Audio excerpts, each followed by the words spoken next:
Hello students, আজকে তোমাদের direction টেস্টের একটা দুর্দান্ত ট্রিক নিয়ে তোমাদের কাছে চলে এসেছি। তোমরা আমাদের অনেকেই বলো যে ডিরেকশন টেস্টে শ্যাডোওয়ালা কোশ্চেনগুলো তোমাদের খুব প্রবলেম হয়, তো আজ থেকে আর প্রবলেম হবে না। তোমাদের জন্য দুর্দান্ত একটা ট্রিক নিয়ে তোমাদের কাছে চলে এসেছি।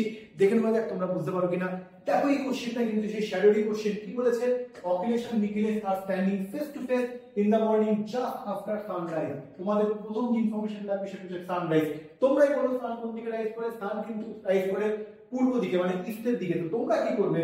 একটা তীর রেখে দেবে, সেই তীরটার মুখ থাকবে পূর্ব দিকে। ঠিক আছে, তাহলে আমরা তীরের মুখের দিকে আঁকলাম। এবার বলো আমরা যদি তীরের দুটো আর মানে দুটো বাহুকে আঁকি, তাহলে এই বাহুটা কোন দিক? এটা নিশ্চয়ই তোমার বাম দিক, মানে লেফট হ্যান্ড সাইড। আর এটা কোন দিক? Right hand side. এইটুকুনি করে দিলে তোমরা প্রথমেই যা এইটুকুনি দেখে কি দেখবে? সূর্য কোন দিকে আছে? সূর্য আছে ইস্টের দিকে, তাই ইস্টের দিকে তীর আঁকলাম। এটা রাইট হ্যান্ড, এটা লেফট হ্যান্ড। এদিকে মুখ হলে এটা রাইট হ্যান্ড, এটা লেফট হ্যান্ড, সবাই জানে। ব্যাস, কাজ শেষ। দ্য শ্যাডো অফ অখিলেশ, এসব কিছু কাজে লাগবে না, জাস্ট এইটুকুনি কাজে লাগবে। কি আছে? Right of Nikhilesh. কি বলেছে?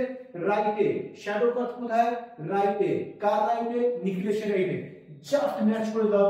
এই রাইটের পাশে লিখে দাও নিখিলেশকে, তাহলে এখানে লিখে দাও অখিলেশকে। তাই তো? অখিলেশকে। ঠিক আছে, তাহলে আমি কি করলাম? রাইট অফ নিখিলেশ, সেই রাইটের সঙ্গে নিখিলেশকে ম্যাচ করে দিলাম আর অখিলেশকে লিখে দিলাম এখানে। এবার দেখে নাও কি কোশ্চেন করেছি। In which direction Akhilesh facing? Akhilesh কোনটা? এইটা। ওর ফেস কোন দিকে ইন্ডিকেট করছে? উপর দিকে। উপর দিক মানে কোন দিক? নর্থের দিক। অনেকের মনে হতে পারে ওরা তো ফেস টু ফেস দাঁড়িয়ে আছে, আপনি তো উল্টো দিক করে গেছেন। তোমাদের বলি বাবা, এরা ফেস টু ফেস কি একটা অপরের দিকে উল্টো দিকে মুখ করে আছে, তার উপর উত্তর নির্ভর করে না। তাই নির্দ্বিধায় এই পদ্ধতি অবলম্বন করতে পারো, যে কোনো কোশ্চেন এভাবে সলভ হয়ে যাবে। Thank you very much. আশা করি তোমাদের এই ভিডিওটা ভালো লেগেছে। আর যদি ভালো লেগে থাকে তাহলে ডেফিনেটলি তোমাদের কি করতে হবে?